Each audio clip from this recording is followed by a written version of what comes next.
Hello my dear friends. Ruchi की छोटी सी दुनिया में आप सभी का स्वागत है। और मैं पहुंच चुकी थी अपने बुआ मामा के साथ। सुबह 5:30 बजे हम लोग घर से निकल चुके थे। हम लोग जा रहे थे आज गाज़ियाबाद विजयनगर। तो जैसे कि आप देख सकते हो कि यहाँ पे हम पहुंच चुके थे विजयनगर। बट यहाँ पर हमारे जो ड्राइवर थे वो भैया कन्फ्यूज़ हो रहे थे कि हमें नीचे वाली लाइन पर जाना है या ऊपर वाली लाइन पर।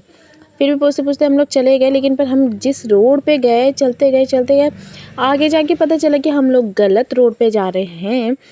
तो फिर क्या हुआ, फिर हमें दिल्ली के अंदर हम एंटर हो ही चुके थे। वहाँ से फिर हमने वापस रिटर्न लिया। मतलब हम लोग 18 या 23 किलोमीटर तक आगे जा चुके थे। वहाँ से फिर हम उतना ही वापस रिटर्न आए। रिटर्न आने के बाद फिर हम लोग, जैसे कि आप देख सकते हो कि हम लोग पहुंच चुके थे जहां हमें जाना था, अपने मामा के घर। और मामा के घर हम लोग पहुंचते ही पहले हम लोग पहुंचे, भैया, मैं, बुआ, मामा। फिर वहां पर मेरी सिस्टर भी आ गई थी, गुड़िया और मैं। फिर हम दोनों बहनें काफ़ी लॉन्ग टाइम के बाद मिलते हैं, तो हम दोनों बहुत खुश होते हैं, एक दूसरे को हग करते हैं। उसके बाद दीदी लोग भी सब बैठे रहते हैं। मेरी बुआ की दोनों लड़कियाँ हैं, वो दोनों मैरिड है और वो अनमैरिड है वाली। और फिर उसके बाद हम लोग वहाँ से लंच वंच करने के बाद हम बुआ मामा के घर से निकल जाते हैं। तो यहाँ पर हम लोग पता नहीं कहाँ पर पहुँचते हैं, मुझे लोकेशन का नाम तो नहीं पता। बट यहाँ पे बहुत प्यारा रेस्टोरेंट था, तो यहाँ पे हम वॉशरूम वगैरह जाते हैं। मैं वहाँ पे फेस वॉश वगैरह करती हूँ, बुआ भी, मैं भी। फिर उसके बाद हम लोग फेस वॉश करने के बाद हम लोग निकलते हैं रेस्टोरेंट में। और यहाँ पे रेस्टोरेंट बहुत ही प्यारा था दोस्तों, इतना प्यारा व्यू लग रहा था ना, बहुत ऑसम था ये।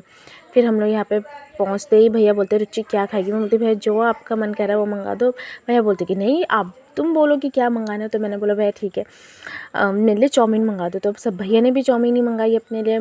और यहाँ पे जो चाय का टेस्ट था ना दोस्तों, इतनी ऑसम हो रही थी। चाय मैं वैसे पीना पसंद नहीं करती, बट ट्रैवल में मैं पी लेती हूँ।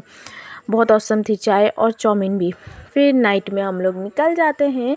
हमें घर पहुँचते पहुँचते दोस्तों टाइम हो जाता है 9:30 या 10 o'clock पे हम लोग पहुँचते हैं घर। और यहाँ पे भैया ने गाने लगाए होते हैं, गाने एंजॉय करते हुए। और व्यू भी बहुत प्यारा लग रहा था, तो हम इसी के साथ पहुँचते हैं घर, व्यू को एंजॉय करते करते। सो फ्रेंड्स, आज का ब्लॉग इतना ही रखते हैं। So thank you for watching.